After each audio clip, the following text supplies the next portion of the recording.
9 सितंबर से दिल्ली में G20 का कार्यक्रम शुरू होने वाला है, लेकिन इस कार्यक्रम से पहले भारत को एक धमकी दी गई है जो हिंदुस्तान के लिए बेहद खतरनाक हो सकती है।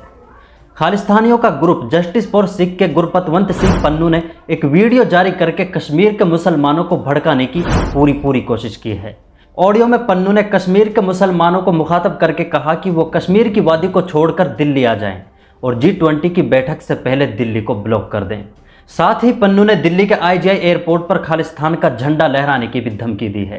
खालिस्तान नाम तो आपने कई बार ज़रूर सुना होगा। किसान आंदोलन में खालिस्तान की खूब चर्चा रही थी।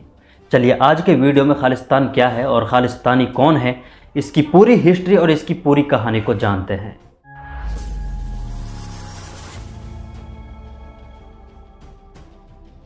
खालिस्तान का मतलब है खालसा की जगह। खालसा सिख मजहब के मानने वाले लोगों की एक कलेक्टिव फॉर्म है। दरअसल पंजाब में रहने वाले सिख मजहब के लोग अपने लिए एक अलग मुल्क बनाना चाहते हैं, जिसे खालिस्तान का नाम देना चाहते हैं। सबसे पहले सिखों के लिए अलग राज्य की मांग सन 1969 में अकाली दल के तारा सिंह ने की थी।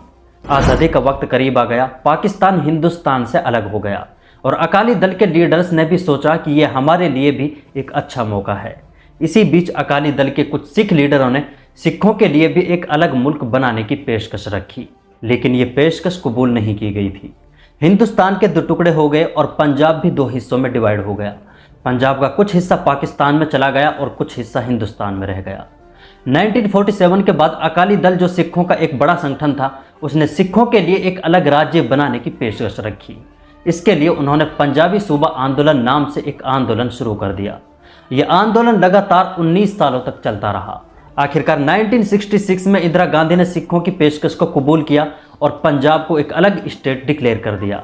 1969 में पंजाब में विधानसभा इलेक्शन हुए। ये विधानसभा इलेक्शन जगजीत सिंह चौहान ने भी लड़ा, लेकिन वो हार गए और हारने के बाद ब्रिटेन चले गए और वहां जाकर खालिस्तान आंदोलन की शुरुआत की। 1979 में जगजीत सिंह ने ब्रिटेन में खालिस्तान नेशनल काउंसिल की शुरुआत की, लेकिन अकाली दल पंजाब स्टेट को अलग होने के बाद लगातार अपने लिए ज़्यादा अधिकारों की मांग करते रहे।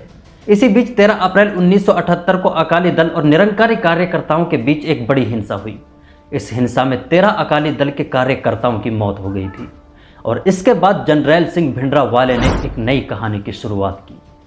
भिंडरावाले ने जगह जगह जाकर सिखों को भड़काया और ऐसे भाषण दिए जिसकी वजह से बहुत ज़्यादा हिंसाएं बढ़ने लगी, जिसकी वजह से 1980 के बाद पंजाब में बहुत ज़्यादा हिंसक घटनाएं बढ़ती चली गई। 1983 में पंजाब के DIG की गोली मारकर हत्या कर दी गई थी और इसके कुछ ही दिनों बाद कुछ खालिस्तानी सिखों ने एक बस में घुसकर कुछ हिंदुओं की गोली मारकर हत्या कर दी थी। बढ़ती हिंसाओं के बीच इंदिरा गांधी ने पंजाब से कांग्रेस सरकार को ख़त्म करके पंजाब में राष्ट्रपति शासन लागू कर दिया। भिंडरावाले हुकूमत के लिए एक बहुत बड़ी मुसीबत बना हुआ था। पंजाब में इन हिंसाओं को रोकने के लिए भिंडरावाले को पकड़ना हुकूमत के लिए बहुत ज़्यादा ज़रूरी था। इन हिंसाओं को भड़काने वाले खालिस्तानी और भिंडरावाले को ख़त्म करने के लिए इंदिरा गांधी ने ब्लू स्टार ऑपरेशन शुरू कर दिया। इस ऑपरेशन के मिलिट्री कमांडर ने बताया कि कुछ ही दिनों में भिंडरावाले की कोशिशों की वजह से खालिस्तान की घोषणा होने वाली थी, इसीलिए इस ऑपरेशन को अंजाम देना जल्द से जल्द बहुत ज़रूरी था। 1984 में इस ऑपरेशन को शुरू किया गया। इस दौरान पंजाब में ट्रेन और बस सेवाओं को बंद कर दिया गया, फ़ोन कनेक्शंस काट दिए गए और विदेशी मीडिया को पंजाब छोड़ने के लिए कह दिया गया था। 6 जून 1984 को भिंडरावाले की रिहाइशगाह स्वर्ण मंदिर पर काफ़ी खून खराबा हुआ और आखिरकार 6 जून को ब्लू ऑपरेशन के दौरान भिंडरावाले को मार दिया गया। इस ऑपरेशन में 83 जवान शहीद हुए और 493 आम लोग और इंतहा पसंद लोग मारे गए थे। इसके बाद सिख समुदाय के लिए प्रधानमंत्री इंदिरा गांधी एक बड़ी दुश्मन बन गई, लेकिन इस बड़ी घटना के 4 महीने बाद ही 31 अक्टूबर 1984 को उसके 2 बॉडीगार्ड्स ने ही इंदिरा गांधी की हत्या कर दी। इंदिरा गांधी की मौत के बाद देश में हालात बहुत ज़्यादा खराब हो गए। इस दौरान देश भर में 3350 सिखों को मार दिया गया था, जबकि सिर्फ दिल्ली में ही 2733 सिखों को मौत के घाट उतार दिया गया। इसके बाद 23 जून 1985 को कनाडा से लंदन जा रही एयर इंडिया फ्लाइट को बम से हवा में उड़ा दिया गया। इसमें 329 मुसाफिर सवार सभी की मौत हो चुकी थी।